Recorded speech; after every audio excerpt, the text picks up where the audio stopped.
5 घंटे 27 मिनट इतना टाइम एक एवरेज इंसान मोबाइल में स्पेंड करता है, जबकि यंगस्टर्स 5 घंटे 42 मिनट स्पेंड करते हैं। तो अगर आप एक एवरेज इंसान हो, अप्रॉक्सीमेटली आप अपनी ज़िंदगी के 19,710 घंटे सिर्फ फ़ोन को ही दे रहे हो, यानी तकरीबन 821 दिन। क्या आपको पता है कि किसी फील्ड में बेस्ट ऑफ बेस्ट लेवल तक पहुंचने के लिए उस स्किल को आपको कितना टाइम देना पड़ेगा? होप ये नंबर आपको याद होगा, और ये नंबर है 10,000 घंटे। यानी अगर हम म्यूज़िक में बेस्ट ऑफ बेस्ट बनना चाहते हैं, AR रहमान जितने लेवल तक पहुंचना चाहते हैं, तो हमें 10,000 घंटे देने पड़ेंगे। बिजनेस में बेस्ट ऑफ बेस्ट बनना चाहते हैं, मुकेश अंबानी जितना चलना चाहते हैं, तो हमें 10,000 घंटे देने पड़ेंगे। सचिन तेंदुलकर जितना बेस्ट बनना चाहते हैं, तो हमें 10,000 घंटे देने पड़ेंगे। चलो मान लेते हैं हम 4 घंटे रोज़ देते हैं अपनी स्किल को डेवलप करने के लिए 7 सालों के लिए। तो क्या आप जानते हैं कि कितने घंटे आप स्पेंड कर चुके होंगे? ये नंबर है 4 × 365 × 7 इक्वल टू 10,220 घंटे। यानी हम अपने फील्ड में मास्टर लेवल तक पहुंच गए होंगे। अगर हम 4 घंटे 5 साल के लिए भी देते हैं, तो हम 7,300 घंटे उस स्किल को दे चुके होंगे। इसमें हमारे आसपास वाले मैक्सिमम लोगों को पता चल जाएगा कि हम अपनी स्किल में एबव एवरेज हैं और मास्टर लेवल तक पहुंचने वाले हैं। तो ओबियसली अब सवाल ये आता है कि रोज़ आखिर 5 से 5.5 घंटे बिता ही रहे हैं फ़ोन पर, तो उतना समय हम किसी स्किल में भी तो डाइवर्ट कर सकते हैं और अपनी फील्ड में मास्टर बन सकते हैं। लेकिन आपको पता है कि ये करना इतना आसान भी नहीं। हम अपने सबसे ज़्यादा समय Facebook, Instagram, Telegram, internet, Twitter और यूट्यूब पर स्पेंड करते हैं। और टेस्ला स्पेस एक्स के फाउंडर एलोन मस्क बोलते हैं कि सोशल मीडिया से हम दुखी हो जाते हैं, स्पेशली इंस्टाग्राम पर लगता है कि लोग कुछ अच्छा ही लाइफ जी रहे हैं, जितना कि वो असली में जी भी नहीं रहे होते। लोग अपनी इंस्टाग्राम की वो पिक्चर पोस्ट करते हैं जिसमें वो खुश लग रहे हों, या अपनी पिक्चर में इतने फ़िल्टर यूज़ करते हैं कि वो बहुत ही ब्यूटीफुल लगते हैं, जितने वो एक्चुअल में भी नहीं हैं। बहुत ही कम लोग हैं जो अपनी पिक्चर में फ़िल्टर यूज़ नहीं करते। कम से कम वो ऐसी पिक्चर सेलेक्ट करके डालते हैं जिसमें लाइटिंग और एंगल की वजह से वो अच्छे दिखें। अब होता ये है कि जब हम ये पिक्चर देखते हैं तो हम सोचते हैं कि यार ये लोग तो खूबसूरत हैं, खुश हैं, और हम ना खूबसूरत हैं और ना खुश हैं, तो इसका मतलब मैं लूज़र ही हूँ। जबकि एक्चुअली जिन लोगों की हम पिक्चर देखकर दुखी हो रहे हैं, वो खुद भी खुश नहीं, और कई लोग तो बहुत ही ज़्यादा खुश दिख रहे हैं और असल ज़िंदगी में वो बहुत ज़्यादा दुखी हैं। एलोन बोलते हैं कि happiness equal to reality minus expectations, और रियलिटी में तो सभी एक वही हैं, कॉमन इंसान, और हम औरों को अपनी रियल लाइफ के साथ कंपेयर करके एक्सपेक्टेशंस बढ़ जाती हैं और दुखी फील करने लगते हैं। यानी in short social media applications और उनकी नोटिफिकेशन से टाइम वेस्ट तो हो ही रहा है, लेकिन एंग्जाइटी और डिप्रेशन भी हो रहा है। हमारा पेशेंस भी ख़त्म हो रहा है, और असलियत में कोई सोशल होना ही नहीं चाहता। अगर हम किसी के साथ भी बैठे हैं तो हमारा फ़ोन ही यूज़ कर रहे होते हैं। पर अब सवाल ये आता है कि हम इन ऐप्स को छोड़ क्यों नहीं पाते? सोशल मीडिया में दुनिया के सबसे बेस्ट बिहेवियर साइकोलॉजी काम करते हैं, जो जानते हैं कि किसी भी एप्लीकेशंस को एडिक्टिव कैसे बनाया जा सकता है। इसमें बहुत सी ट्रिक्स यूज़ होती हैं, लेकिन सबसे इम्पोर्टेंट ह्यूमन बिहेवियर ट्रिक जो यूज़ होती है वो है सिग्निफिकेंस यानी इम्पोर्टेंस। आइए हम इसे सिंपल शब्दों में समझ लेते हैं। हर एक इंसान को इम्पोर्टेंस की फीलिंग चाहिए। ये फीलिंग हम लोगों की उतनी ही ज़रूरी है जितना कि हमें खाना।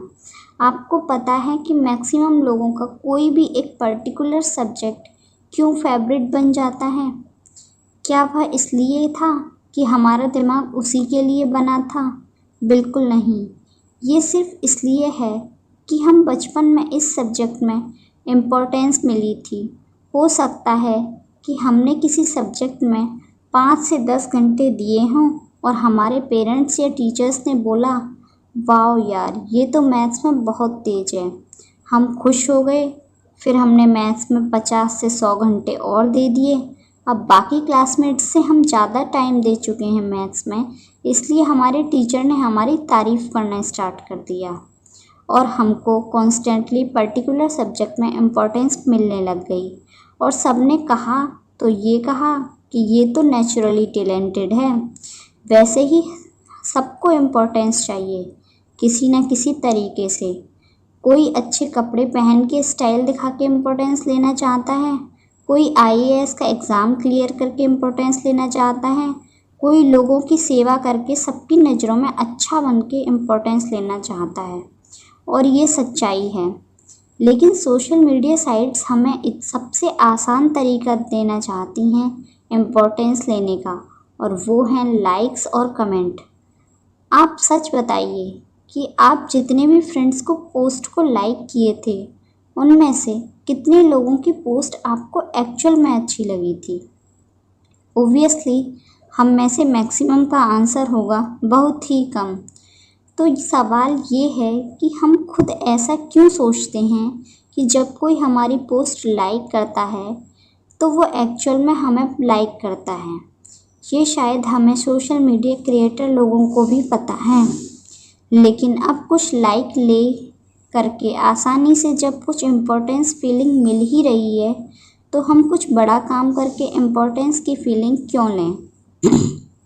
एनीवे, अब सवाल आता है कि इसका सॉल्यूशन क्या है। तो इसका एक ही आंसर है, डोपामिन डिटॉक्स, या जिसे हम कह सकते हैं डोपामिन फास्टिंग। तो बेसिकली डोपामिन एक न्यूरोट्रांसमीटर है, एक केमिकल है जो हमारे ब्रेन में रिलीज़ होता है जब भी हम कोई मज़े वाली एक्टिविटी करते हैं। अब आप कहोगे ये तो अच्छी बात है। नहीं, ये अच्छी बात नहीं है। सोशल मीडिया से डोपामिन लेने से प्रॉब्लम ये है कि सोशल मीडिया हमारी ब्रेन को डोपामिन एंटीसिपेशन के लिए ट्रेंड कर रहा है। यानी हमें नोटिफिकेशन आएगी, समवन लाइक योर फोटोग्राफ। अब आप देखना चाहते हो कि वो समवन कौन है। अब दोबारा आप सोशल मीडिया प्लेटफॉर्म पर चले जाते हो।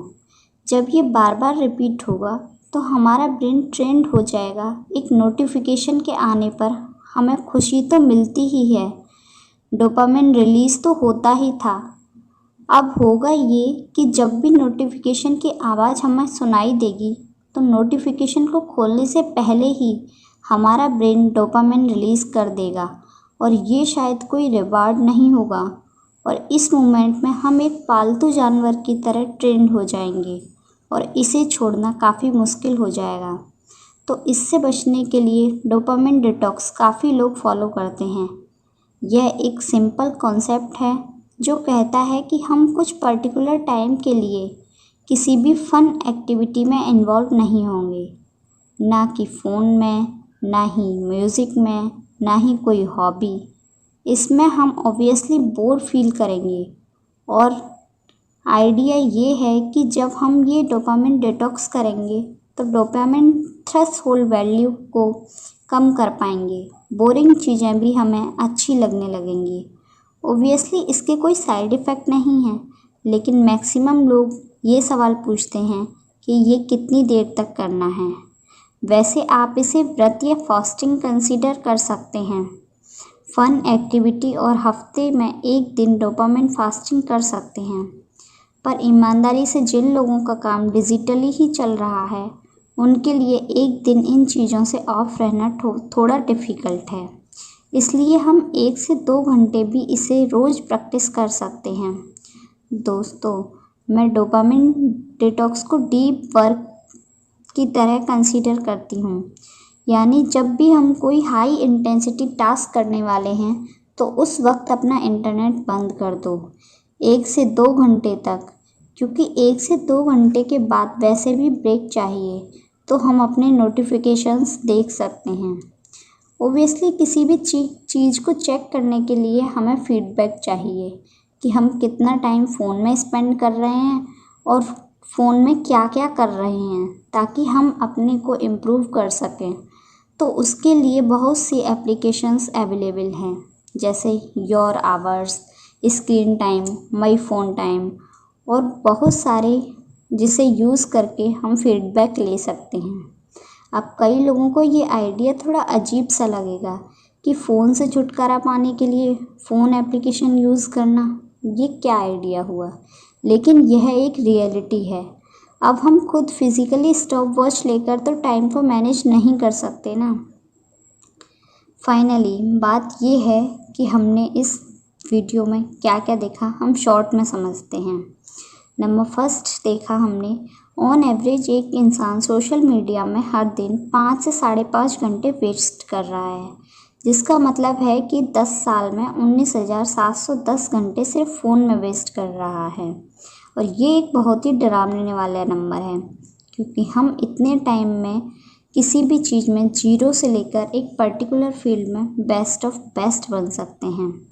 फिर हमने देखा कि एलोन मस्क मानते हैं कि सोशल मीडिया एक बहुत बड़ा रीज़न है डिप्रेशन, एंजाइटी का, जिसमें प्लेटफॉर्म इंस्टाग्राम एक ऐसा प्लेटफॉर्म है, इस प्लेटफॉर्म पर हमेशा हम रियलिटी को दूसरों की झूठी लाइफ के साथ कंपेयर करते हैं और दुखी होते हैं, जबकि जो लोग पोस्ट कर रहे हैं उनमें से मैक्सिमम लोग दुखी हैं।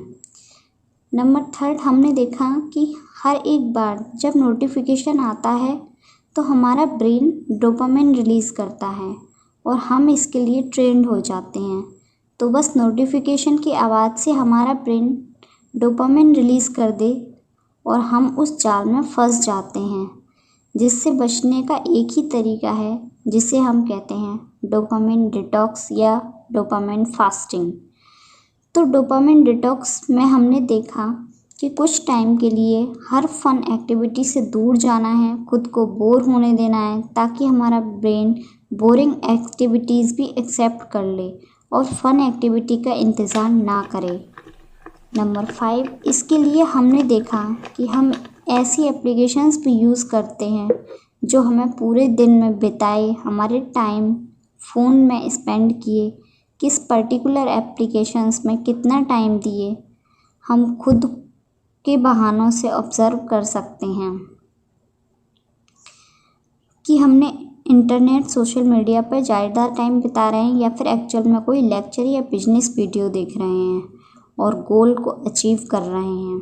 दोस्तों, अगर सोशल मीडिया की बजाय बुक्स पढ़ें तो ज़्यादा बेटर आइडियाज़ हमारा ब्रेन प्रोडक्ट करेगा, क्योंकि हम और लोगों के एक्सपीरियंस से सीखेंगे। काफ़ी सारे डिफरेंट फील्ड्स के आइडियाज़ को कंबाइन करके हमारा ब्रेन नए आइडियाज़ भी क्रिएट कर देगा। अगर हमारी वीडियो अच्छी लगी हो तो हमारी वीडियो को लाइक ज़रूर करना और चैनल को सब्सक्राइब ज़रूर करना।